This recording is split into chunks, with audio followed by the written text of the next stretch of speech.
बिस्मिल्लाहिर्रहमानिर्रहीम। अस्सलामु अलैकुम नाजरीन मोहतरम, आज हम आपको बताने जा रहे हैं कि सऊदी एम्बेसी में वीज़ा स्टैंपिंग का प्रोसेस किस रफ्तार से जारी है और कैसे जारी है। गुज़िश्ता हफ्ते कैसे वो काम हुआ और आइंदा आने वाले हफ्ते में काम किसी तरह होगा। अगर हम पिछले हफ्ते की बात करें, ये जो भी गुज़िश्ता हफ्ता गुजरा है, तो इस हफ्ते कोटा सिस्टम सऊदी एम्बेसी में लगा रहा। 20 पासपोर्ट का फी ड्रॉप बॉक्स कोटा था। अगर हम ड्रॉप बॉक्स की बात करें तो ऑलमोस्ट 65 से 70 ड्रॉप बॉक्स हैं जो सऊदी एम्बेसी में डेली जाते हैं और वो 20 पासपोर्ट बन के जाते हैं। नॉर्मल हालात में ये जो ड्रॉप बॉक्स होते हैं, इसमें जितने मर्जी पासपोर्ट आप जमा कर सकते हैं। 10 कर ले, 20 कर ले, 100 कर ले, 50 कर ले, ये ड्रॉप बॉक्स वाले की मर्जी के ऊपर डिपेंड होता था। मगर जिन दिनों में कोटा लगा होता है उस दिनों में सिर्फ 20 पासपोर्ट का कोटा है तो 20 पासपोर्ट, 10 पासपोर्ट का कोटा है तो 10 पासपोर्ट जाएंगे। तो अगर हम 20 पासपोर्ट का कोटा और 60 से 70 पासपोर्ट को अगर हम जमा करें तो ये ऑलमोस्ट 1400-1500 पासपोर्ट एम्बेसी में हर डेली जमा हो रहे थे। इसके बावजूद वीज़ा स्टैंपिंग का प्रोसेस नहायत सुस्त रवि का शिकार रहा। वीज़ा स्टैंपिंग में लोगों को बड़ी ज़्यादा मुश्किलात सामने आई।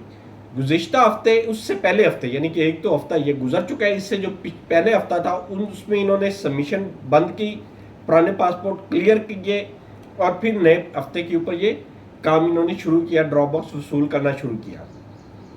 इस तमाम सूरत में उन्होंने बेतुके ऑब्जेक्शन लगाए। किसी को बेतुके, आप कंसिडर भी नहीं कर सकते। अकद अमल में फ़र्क आ गया, FRC में फ़र्क आ गया, ई नंबर सही नहीं निकला हुआ, ई नंबर के ऊपर अलिफ क्यों लगी हुई है। यानी आप लोग उन ऑब्जेक्शंस को मेंशन ही नहीं कर सकते, बयान ही नहीं कर सकते। इतने बेतुके ऑब्जेक्शन लगा कि इन्होंने पासपोर्ट वापस किए, ऑब्जेक्शन रिमूव करके दोबारा पासपोर्ट जमा करवाया और यकीन करें कुछ भी नहीं, नया लेटर हेड अटैच करके जमा करवाया, वीज़ा लग गया। इस किस्म के उन्होंने ऑब्जेक्शन लगाए। अभी भी उनका यही काम जारी है। बेतुके ऑब्जेक्शन लगा रहे हैं जिनका कोई तुक नहीं बनता। ऑब्जेक्शन लगा के पासपोर्ट एक्स्ट्रा वापस कर देते हैं, जो लगाने होते हैं वो लगा के कर लेते हैं। यानी कि 1400-1500 पासपोर्ट हुआ है तो 1000 वीज़ा लगा दिए, 400-500 पासपोर्ट बेतुके ऑब्जेक्शन लगा के उनको वापस भेज दिया। ये तो इनका इस हफ्ते की काम की रफ्तार थी और तरीक़ेकार था। अगले हफ्ते में जो हम एक्सपेक्ट कर रहे हैं, चूँकि इस वक्त सऊदी एम्बेसी में काम का इतना प्रेशर नहीं है, सऊदी वीज़ों का इतना प्रेशर नहीं है, पाकिस्तान में सऊदी के इतने ज़्यादा तादाद में वीज़े अवेलेबल नहीं है, जिसकी वजह से आपने देखा एतमाद ऑफिस में भी रश कम है, इधर भी रश कम है। वीज़ा स्टैम्प प्रोसेसिंग के लिए भी रफ्तार बड़ी स्लो है और एम्बेसी के ऊपर बर्डन भी कम है। यानी 20 पासपोर्ट के कोटे के बाद तकरीबन हर पास ड्रॉप बॉक्स वाले के पास जो एक्स्ट्रा डेली पासपोर्ट जमा हो रहे हैं वो सिर्फ 40 से 50 पासपोर्ट जमा हो रहे हैं और वो किसी भी एक झटके में ख़त्म हो सकते हैं, इतनी कोई बड़ी बात नहीं। लेकिन ये कोटा लगा क्यों है? कोटा लगने की वजह क्या है? कोटा लगने की वजह सबसे यही है कि मिड ऑफ रमज़ान हमारे एम्बेसडर साहब पाकिस्तान से छुटे गए हैं और वो अभी तक वापस नहीं है। जब तक ये एम्बेसडर साहब, सऊदी एम्बेसी के एम्बेसडर साहब पाकिस्तान वापस नहीं आएंगे, ये कोटा इसी तरह जारी और सारी रहेगा। रेगुलर वर्क स्टार्ट नहीं होगा, ऑथराइजेशन स्टाफ वहाँ पे अवेलेबल नहीं है। उम्मीद की जाती है कि इसी हफ्ते एम्बेसडर साहब आ जाएंगे और काम प्रॉपरली नॉर्मल रूटीन में आ जाएगा।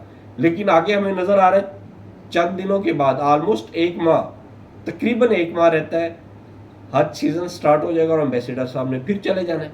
और हो सकता है अगर उन्होंने यही सोचा हुआ है और वो वापस ही ना आए। बहरहाल ये हमारी सऊदी गवर्नमेंट से भी रिक्वेस्ट है कि एम्बेसडर साहब को भेजें, काम रूटीन में लाए। नहीं भेजें तो उनके जो अताशी होते हैं यहाँ पे मौजूद होते हैं, उनको ऑथराइज़ करें, वो ज़्यादा से ज़्यादा काम करें, या वो लोकल स्टाफ की हायरिंग भी कर सकते हैं। नॉन ऑथराइजेशन स्टाफ रख के जो अताशी वगैरह है वो अपना काम ईजीली परफॉर्म कर सकते हैं। अभी तो उम्रा वीज़ा का भी प्रोसेस बर्डन नहीं है और बाकी भी काम नहीं है, सिर्फ वर्क वीज़ा ही है जो इन्होंने परफॉर्म करना है। हज सीज़न, हज के वीज़े लग चुके हैं, वो भी सारा अमल मुकम्मल हो चुका है, वो भी प्रेशर नहीं है। तो हमारी इनसे रिक्वेस्ट है कि इन तमाम प्रेशर को रिलीज़ किया जाए और नॉर्मल रूटीन में काम किया जाए ताकि लोगों के मेडिकल एक्सपायर होने से बच सकें। आप, अल्लाह ताला आपका हामी नासिर हो।